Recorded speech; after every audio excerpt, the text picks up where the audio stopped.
ಅಟಲ್ಜಿ ಜನಸ್ನೇಹಿ ಕೇಂದ್ರಗಳ ಮೂಲಕ ಸಾರ್ವಜನಿಕರಿಗೆ ಸರ್ಕಾರದ ವಿವಿಧ ಸೇವೆಗಳನ್ನು ಒದಗಿಸುವಲ್ಲಿ ಕೋಲಾರ ಜಿಲ್ಲೆ ರಾಜ್ಯದಲ್ಲಿಯೇ ಮೊದಲ ಸ್ಥಾನದಲ್ಲಿದೆ. ಜನರಿಗೆ ಜನನ, ಮರಣ, ಆದಾಯ, ಜಾತಿ ಪ್ರಮಾಣ ಪತ್ರ ಸೇರಿ ಹಲವು ಸೇವೆಗಳನ್ನು ಕಳೆದ 6 ತಿಂಗಳಿನಿಂದ ತ್ವರಿತಗತಿಯಲ್ಲಿ ತಲುಪಿಸುವ ಮೂಲಕ ಜಿಲ್ಲೆ ಅಗ್ರಸ್ಥಾನ ಕಾಯ್ದುಕೊಂಡಿದೆ.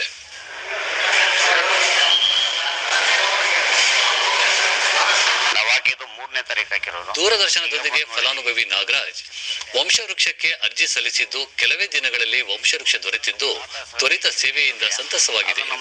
ಮಾಡಿಸ್ಕೊಳ್ಳೋಣ ಅಂತ ನಾವು ವಂಶವೃಕ್ಷ ಹಾಕಿದ್ದೀವಿ. ನಾವು ಇವಾಗ ಕೊಟ್ಟಿದ್ದಾರೆ ಸರ್. ಇಲ್ಲ ಸರ್, ಫಸ್ಟ್ ಹಾಕಿದ್ದೀವಿ. ಫಸ್ಟ್ 40 ರೂಪೀಸ್ ಫೀಸ್ ತೊಗೊಂಡಿದ್ದಾರೆ. ಈಗ ತೊಗೊಂಡಿದ್ದೀವಲ್ಲ, ಏನು ಫೀಸ್ ಏನು ತೊಗೊಂಡಿಲ್ಲ ಸರ್. ನಮ್ಗೆ ಒಂದು ಬಂದರೆ ಕೆಲಸ ಕಾರ್ಯಗಳೆಲ್ಲ ಚೆನ್ನಾಗಿ ಮಾಡಿಕೊಡ್ತಾರೆ ಸರ್ ನಮಗೆ. ಮತ್ತೋರ್ವ ಫಲಾನುಭವಿ ನಾರಾಯಣಸ್ವಾಮಿ ವೃದ್ಧಾಪ್ಯ ವೇತನ ಪಡೆಯಲು ಅರ್ಜಿ ಸಲ್ಲಿಸುವುದಕ್ಕಾಗಿ ಆಧಾರ್ ಕಾರ್ಡ್ ಅಪ್ಡೇಟ್ ಮಾಡಿಸಲು ಕೇಂದ್ರಕ್ಕೆ ಭೇಟಿ ನೀಡಿರುವುದಾಗಿ ತಿಳಿಸಿದರು. ಆಧಾರ್ ಕಾರ್ಡ್ ಅಲ್ಲಿ ಅಪ್ಡೇಟ್ ಮಾಡಿ ಕೊಟ್ಟಿದ್ವಿ. ಅದು ಸರಿ ಏನು ಸರಿಯಾಗಿಲ್ಲ, ಆಧಾರ್ ಕಾರ್ಡ್ ಸರಿ ಕೂತ್ಕೊಳ್ತಾ ಇಲ್ಲ ಅಂದ್ರು.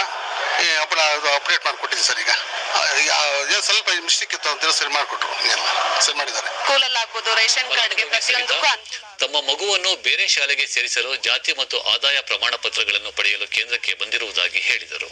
ಅಪ್ಲೈ ಮಾಡ್ಕೊಂಡು ಕೆಲವು ದಿನಗಳಲ್ಲೇ ನಮಗೆ ಬರುತ್ತೆ. ಕ್ಯಾಸ್ಟ್ ಇನ್ಕಮ್ ಇರ್ಬೋದು.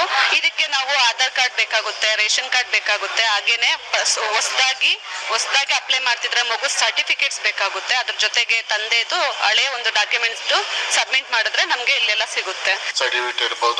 ಜಿಲ್ಲಾಧಿಕಾರಿ ಅಕ್ರಮ್ ಪಾಷಾ ಕಳೆದ 6 ತಿಂಗಳಿನಿಂದ ಜನರಿಗೆ ತ್ವರಿತವಾಗಿ ಸೇವೆ ಕೊಡುವ ಮೂಲಕ ಕೋಲಾರ ಜಿಲ್ಲೆ ರಾಜ್ಯದಲ್ಲಿಯೇ ಮೊದಲ ಸ್ಥಾನದಲ್ಲಿದೆ. ಆನ್ಲೈನ್ನಲ್ಲಿಯೇ ಅರ್ಜಿ ಸಲ್ಲಿಸಿ ಪ್ರಮಾಣ ಪತ್ರ ಪಡೆಯಬಹುದಾಗಿದೆ. ಇದರಿಂದ ಪಾರದರ್ಶಕತೆ ಕಾಯ್ದುಕೊಳ್ಳಲು ನೆರವಾಗಿದೆ ಎಂದರು.